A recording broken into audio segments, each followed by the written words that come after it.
Bom dia, meu nome é Dalvo. Hoje é 6 de abril de 2015,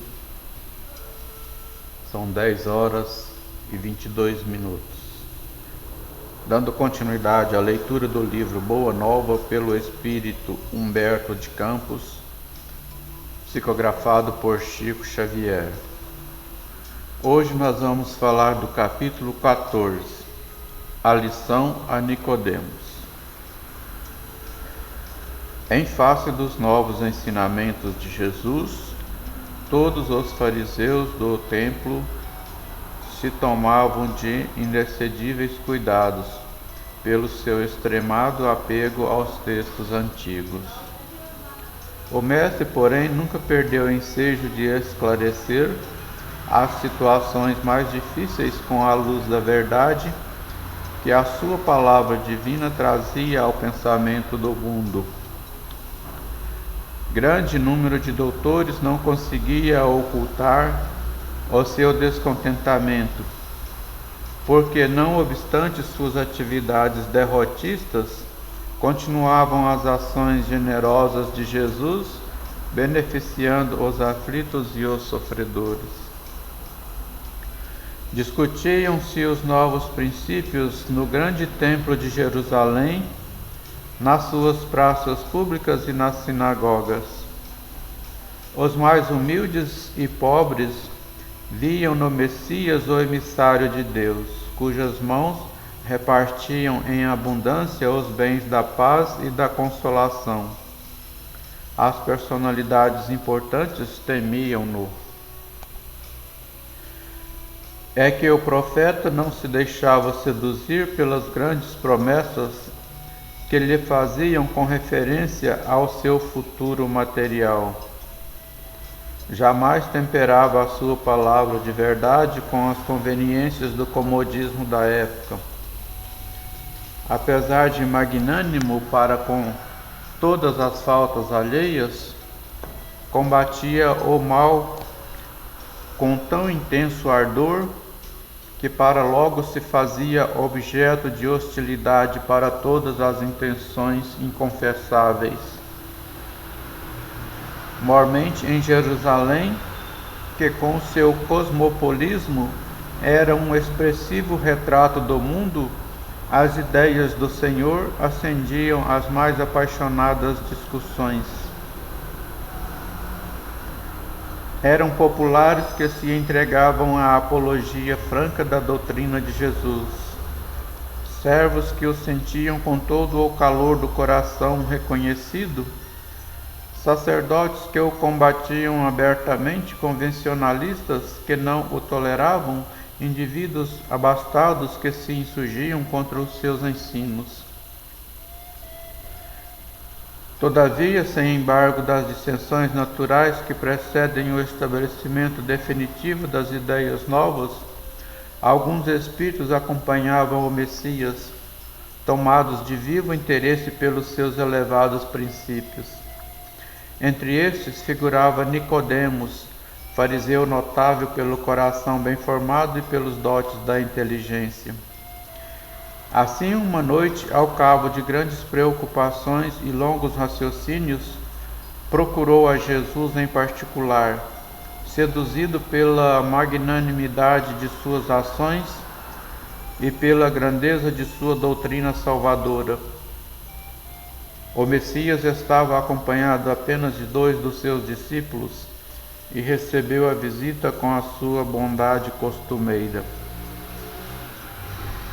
Após a saudação habitual e revelando as suas ânsias de conhecimento, depois de fundas meditações, Nicodemos dirigiu-se-lhe respeitoso: Mestre, bem sabemos que vindes de Deus, pois somente com a luz da assistência divina poderíeis realizar o que tendes efetuado, mostrando o sinal do céu em vossas mãos. Tenho empregado a minha existência em interpretar a lei, mas desejava receber a vossa palavra sobre os recursos de que deverei lançar mão para conhecer o reino de Deus. O mestre sorriu bondosamente e esclareceu. Primeiro de tudo, Nicodemos, não basta que tenhas vivido a interpretar a lei. Antes de raciocinar sobre as suas disposições, deverias ter-lhe sentido os textos. Mas, em verdade, devo dizer-te que ninguém conhecerá o reino do céu sem nascer de novo. Como pode um homem nascer de novo, sendo velho? Interrogou o fariseu, altamente surpreendido. Poderá, porventura, regressar ao ventre de sua mãe? O Messias fixou nele os olhos calmos, consciente da gravidade do assunto em foco, e acrescentou: Em verdade, reafirmo-te ser indispensável que o homem nasça e renasça para conhecer plenamente a luz do reino. Entretanto, como pode isso ser? Perguntou Nicodemos, perturbado. És mestre em Israel e ignora estas coisas? Inquiriu Jesus, como que surpreendido. É natural que cada um somente testifique aquilo de que saiba, porém precisamos considerar que tu ensinas. Apesar disso, não aceitas os nossos testemunhos. Se falando eu de coisas terrenas, sentes dificuldades em compreendê-las com os teus raciocínios sobre a lei, como poderás aceitar as minhas afirmativas quando eu disser das coisas celestiais? Seria loucura destinar os alimentos apropriados a um velho para o organismo frágil de uma criança. Extremamente confundido, retirou-se o fariseu, ficando André e Tiago empenhados em obter do Messias o necessário esclarecimento acerca daquela lição nova. Jerusalém quase dormia sob o véu espesso da noite alta. Silêncio profundo se fizera sobre a cidade. Jesus, no entanto, e aqueles 2 discípulos continuavam presos à conversação particular que haviam entabulado. Desejavam eles ardentemente penetrar o sentido oculto das palavras do Mestre. Como seria possível aquele renascimento? Não obstante os seus conhecimentos, também partilhavam da perplexidade que levara Nicodemos a se retirar fundamente surpreendido. Por que tamanha admiração em face destas verdades? Perguntou-lhe Jesus bondosamente. As árvores não renascem depois de podadas? Com respeito aos homens, o processo é diferente, mas o espírito de renovação é sempre o mesmo. O corpo é uma veste, o homem é seu dono. Toda roupagem material acaba rota, porém o homem que é filho de Deus encontra sempre em seu amor os elementos necessários à mudança do vestuário.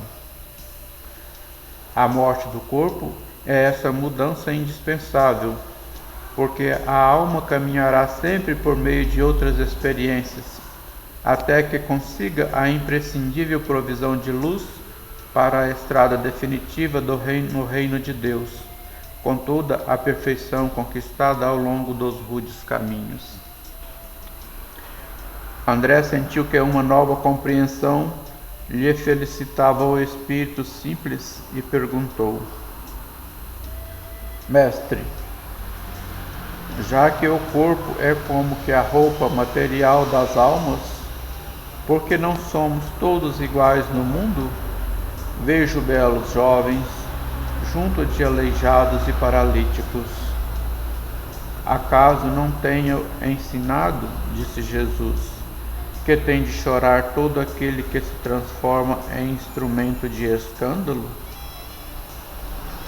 Cada alma conduz consigo mesma o inferno ou o céu que edificou no âmago da consciência. seria justo conceder-se uma segunda veste mais perfeita e mais bela ao espírito rebelde que estragou a primeira? Que diríamos da sabedoria de nosso Pai, se facultasse as possibilidades mais preciosas aos que as utilizaram na véspera para o roubo, o assassínio, a destruição? Os que abusaram da túnica da riqueza vestirão depois as dos fâmulos e escravos mais humildes, como as mãos que feriram podem vir a ser cortadas. Senhor, compreendo agora o mecanismo do resgate, murmurou Tiago, externando a alegria do seu entendimento.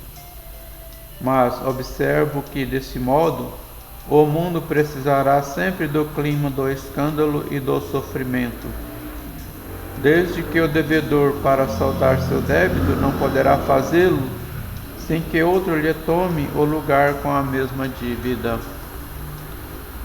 O mestre apreendeu a amplitude da objeção e esclareceu aos discípulos, perguntando: dentro da lei de Moisés, como se verifica o processo da redenção? Tiago meditou um instante e respondeu: também na lei está escrito que o homem pagará olho por olho, dente por dente. Também tu, Tiago, estás procedendo como Nicodemos, replicou Jesus com generoso sorriso. Como todos os homens, aliás, tens raciocinado, mas não tens sentido. Ainda não ponderaste, talvez, que o primeiro mandamento da lei é uma determinação de amor. Acima do não adulterarás, do não cobiçarás, está o amar a Deus sobre todas as coisas, de todo o coração e de todo o entendimento. Como poderá alguém amar o Pai, aborrecendo-lhe a obra? Contudo, não estranho a exiguidade de visão espiritual com que examinaste o texto dos profetas. Todas as criaturas hão feito o mesmo. Investigando as revelações do céu com o egoísmo que lhes é próprio, organizaram a justiça como o edifício mais alto do idealismo humano. E, entretanto, coloco o amor acima da justiça do mundo e tenho ensinado que só ele cobre a multidão dos pecados. Se nos prendemos à lei de Talião, somos obrigados a reconhecer que onde existe um assassino, haverá mais tarde um homem que necessita ser assassinado. Com a lei do amor, porém, compreendemos que o verdugo e a vítima são dois irmãos, filhos de um mesmo pai. Basta que ambos sintam isso para que a fraternidade divina afaste os fantasmas do escândalo e do sofrimento. Ante as elucidações do mestre, os dois discípulos estavam maravilhados. Aquela lição profunda esclarecia-os para sempre. Tiago então aproximou-se e sugeriu a Jesus que proclamasse aquelas verdades novas na pregação do dia seguinte.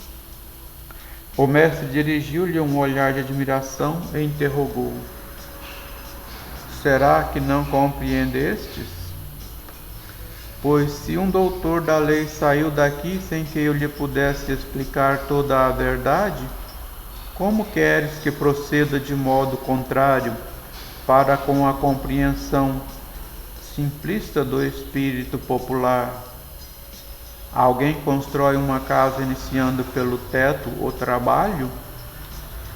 Além disso, mandarei mais tarde o Consolador, a fim de esclarecer e dilatar os meus ensinos. Eminentemente impressionados, André e Tiago calaram as derradeiras interrogações. Aquela palestra particular entre o Senhor e os discípulos permaneceria guardada na sombra leve da noite em Jerusalém, mas a lição a Nicodemos estava dada. A lei da reencarnação estava proclamada para sempre no Evangelho do Reino. Amém.